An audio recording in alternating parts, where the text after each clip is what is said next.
नमस्कार मंडळी, मी तुम्हाला आज दाखवणार आहे सांबार वडी म्हणजे कोथिंबीर वडी. तर बघा, मी इथे शेतामध्ये आले आहे कोथिंबीर घेण्यासाठी. आता बऱ्यापैकी कोथिंबीरीला फुलं आलेले आहेत, पण मी बघते दुसरीकडे कुठे असले तर आणखीन कोथिंबीर बघते. तर बघा, इथे आमच्या शेतात खूप सारी अशी कोथिंबीर लावलेली आहे. तर काय ना, मी मारते थोडासा फेरफटका, मग आपण जाऊया कोथिंबीर वडीकडे, म्हणजे माझ्या किचनमध्ये. तर बघा, फेरफटका मारून झाल्यानंतर मी आले किचनमध्ये आणि बनवत आहे आपली रेसिपी. तर बघा, इथे मी कोथिंबीर स्वच्छपैकी धुवून घेतली, निवडून घेतली. यामध्ये पाणी टाकून स्वच्छ 2-3 पाण्याने धुवून घेतली. कारण काय ना, आपल्या शेतीतला माल असतो, तर आपल्याकडे पाऊस चालू आहे सध्या, आणि त्या पावसामुळे कोथिंबीरवरती ना तर माती वगैरे येते. तर काय ना, आता इथे मी कोथिंबीर थोडीशी बारीक कट करून घेते. आता काय ना, कोथिंबीर वडी बनवायची म्हटल्यावर आपल्याजवळ खूप सारी अशी कोथिंबीर पाहिजे. तर मी खूप सारी आज कोथिंबीर आणली, आणि मला बऱ्यापैकी कोथिंबीर दुसरीकडे भेटली, त्याला जास्त फुलं आलेले नव्हते. तर मी म्हटलं चला आज थोडंसं काहीतरी वेगळं ट्राय करूया. रोज रोज तेच भाजीपोळी खाऊन खाऊन जरा बोर होतं, तर म्हटलं चला थोडंसं आपल्याही तोंडाला थोडीशी चव येईल. आता इथे मी पाणी तापायला ठेवलेले आहे,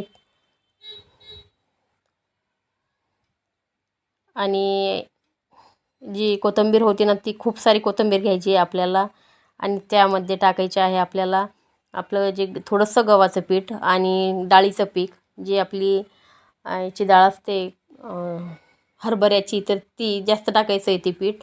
आणि ज्वारी, बाजरी याचं पीठ थोडं थोडं टाकायचं आहे. आणि त्यानंतर यामध्ये ओवा आणि आपला गरम मसाला, धने पावडर आणि जिरे पावडर, आणि त्यानंतर खूप सारं असं तिखट टाकायचं आहे आपल्याला. तिखट झाल्यानंतर चाट मसाला तुम्हाला टाकायचा असेल तर टाका, आणि थोडंसं मीठ थोडं जास्तच टाकायचं, मस्त लागते जास्त मीठ टाकल्यानंतर.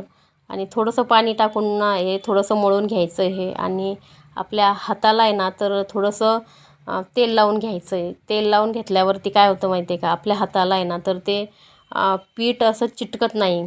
त्यामुळे हाताला थोडंसं तेल लावून घ्या, आणि असं थोडंसं घट्टच पीठ मळायचं आहे आपल्याला, जास्त सैल ठेवायचं नाही आहे. तर मी थोडं थोडं करून आणि पीठ मळून घेतलेलं आहे बघा. आपली अशी कन्सिस्टन्सी असली पाहिजे आपल्या पिठाची. तर काय, मी इथे एका भांड्याला आहे ना तर जे कुकरचं भांडं असतं, तर त्याला थोडंसं तेल लावून घेतलेलं आहे, जेणेकरून ते आपली जे वडी राहणार आहे ना तर ती चिटकणार नाही म्हणून. आणि आपल्याला हवं त्या आकारच्या आपण इथे वाफायला ठेवण्यासाठी ज्या वड्या असतात तर त्या बनवून घ्यायच्या, ज्या तुम्हाला जो आकार आवडत असेल त्या आकाराने. तर मी इथे वड्या वाफून ठेवल्या होत्या, तर त्या बऱ्यापैकी अशा वाफल्या आहे, आणि त्यांना मी कट करून थोडं थंड झाल्यावरच कट करायचं, जास्त गरम कट नाही करायचं, नाही तर काय ना वड्या जास्त म्हणजे तुटल्या जातात. तर बघा, मी थंड झाल्यानंतर अशा वड्या कट करून घेतल्या, आणि थोडं तेल गरम करून आणि त्यामध्ये वड्या बनायला टाकल्या.